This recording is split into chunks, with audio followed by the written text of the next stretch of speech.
Hi, I'm your host Vasco Duarte. Welcome to the Scrum Master Toolbox podcast, where we share tips and tricks from Scrum Masters around the world. Every day, we bring you inspiring answers to important questions that all Scrum Masters face day after day.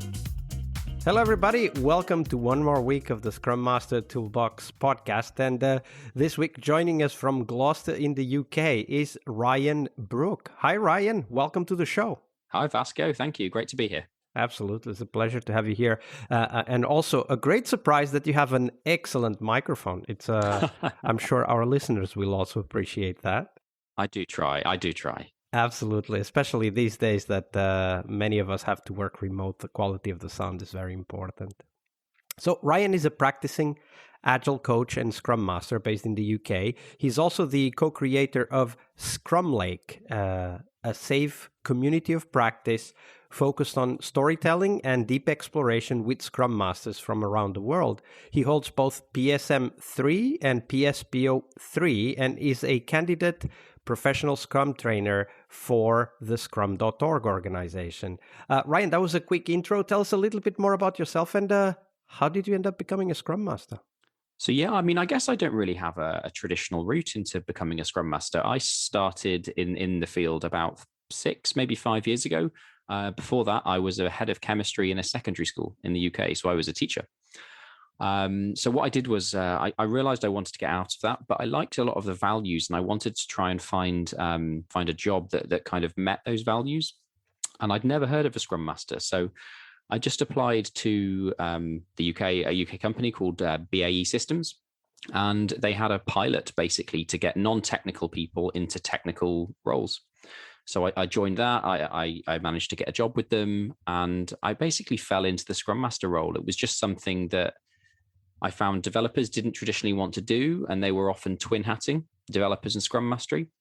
So basically, I just asked my company, hey, could I do this as a job? And they were 100% behind it. And as they say, I've not looked back. Absolutely. That is quite a unique story of getting into the Scrum Master role. We've had quite a few interesting stories in the past, but I think that this is the first school teacher who transitions to the Scrum Master role through kind of a roundabout way, right? Like this pilot for a technical role. That company must have been really in need of people to work with technical teams. Absolutely. And believe it or not, I find there's quite a few teachers in the Scrum Master sector. I think a lot of people have those transferable skills, that the people skills. And I've personally found it really helpful. But yeah, I thank my lucky stars. I found that pilot and it gave me a door. Yeah, I think a lot of people who want to become Scrum Masters struggling to find that door, struggling to find that opening. And I'm just lucky that I found it with BAE Systems. Also, as I imagine, of course, I've never been a teacher, but I imagine that as part of learning to be a teacher, there's a lot of learning how to facilitate, how to work with people that are not necessarily easy to work with, like children that are overexcited or super bored or whatever that might be. So that sounds interesting. I always joke that working with teenagers is sometimes easier than working with developers. Some of the concepts that we talk about as being a Scrum Master, liberating structures, training from the back of the room, a lot of those principles had already been instilled in me throughout my training and my practice. So I was quite confident with that facilitation side. There were some bits I needed to work on, the kind of the coaching of equals rather than being more in charge. But that's something I've worked on throughout my career so far.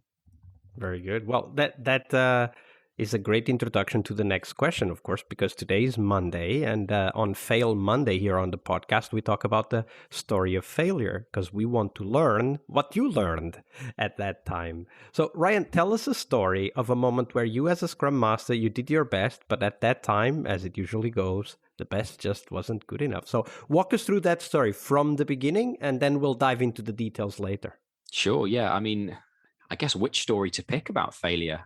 Every Scrum Master's got plenty of those in their toolbox. But I guess the failure I talk about was one of my earlier roles, and I was working with a team of about 8 people, and it was very develop and ops. So they had support to deal with as well in a technical environment, and they were just completely swamped. And basically, I was brought in as a turnaround Scrum Master to try and get this team back into a regular cadence and just as the interviewer said, just pumping out that code. And of course, that's the context. That's where we get started. And as you joined the team, as you started working with the team, what did you observe? So I guess this is kind of the bit why I call this a failure story, because I didn't. I went straight in and tried to be a Scrum hero, the Scrum police. Hey, this is the Scrum guide. Why are we not doing it like this? So I didn't listen. I went in, took the low-hanging fruit. I became the support for the team, and I put their meetings in the calendar. I facilitated their daily Scrum. I fixed. And what I didn't do was pay attention to the bedrock of those values. So in retrospect, the thing I observed was that this was an environment where there was very little trust. The accountabilities of Scrum were, I want to say non-existent, but they certainly weren't being fulfilled in a Scrum-like manner. They were being executed rather than lived. So I guess paying attention to those values and starting there was what I should have done. But I just went all hero. It's a great place to be, but it's not a long-term solution. Yeah, especially because, of course, as you get in, maybe that's even a necessary temporary role that Scrum Masters take to get the first blockers out of the way before they can start working with the team on those underlying values, as you call them. So Yeah. if you could turn back the clock now, Ryan, and go back to that moment when you just entered the team, what would you have done differently?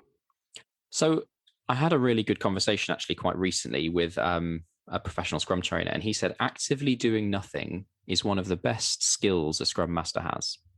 And when we say actively doing nothing, we don't mean actually doing nothing. We mean taking the time to listen, to observe, and decide some actions. So I wish I'd done that. I wish I'd spent 5-10 days just watching the team work, determining those relationships and how things flow, and try to identify some of the impediments for myself. Some of the techniques I've used in the past since this moment is, I think it's a McKinsey mapping technique. It's called SCR. It's basically where you identify a situation, the complication of that solution, and then try to work with the teams on a resolution just to map it all out. And I wish I'd done that to get the buy-in from the team rather than just doing a very top-down approach, which I knew as a teacher, top-down buy-in is limited. You need to facilitate that buy-in from the ground up. Yeah, that's a very good point. I think for me, the biggest takeaway is exactly one of the things that you said when you were talking about mapping the situation and then working with the team. Like there's a mantra here on the podcast. We very often go back to that mantra, which is when in doubt, take it to the team, right? Mm-hmm. And of course, we might have ideas, but it's not us who need to live with those ideas. It's the team, right? It looks good on us if something goes well, but the team might not want to do it because it's not their idea, or it just doesn't fit because we're missing some important context piece. And for me, that's the most important takeaway, right? Like it is, of course, observing, it is actively doing nothing, but it's also buying or creating that buy-in, as you were talking about, through working with the team, like figuring out maybe the list of problems we have in mind after our initial observation is not the right list of problems. Maybe the team has other things that they would like to focus on. Maybe something is more painful for them than what you can see as a Scrum Master. So for me, that was the biggest takeaway. How about you, Ryan? What do you think is the biggest takeaway you would like our Scrum Master listeners to take from this story?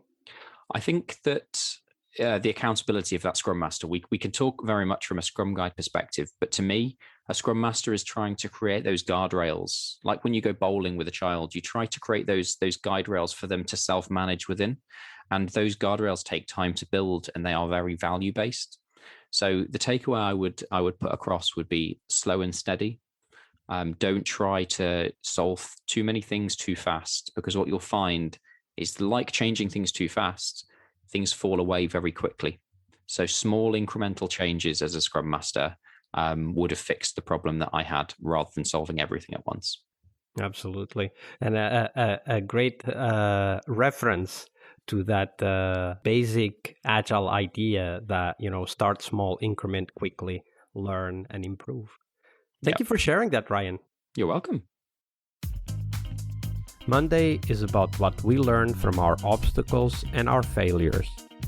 But tomorrow is Team Tuesday here on the Scrum Master Toolbox podcast. We explore teams and their journeys, the habits they develop that threaten their performance, how each of our guests helped their teams evolve, and the one key lesson they learned from that experience. We really hope you liked our show. And if you did, why not rate this podcast on Stitcher or iTunes? Share this podcast and let other Scrum Masters know about this valuable resource for their work. Remember that sharing is caring.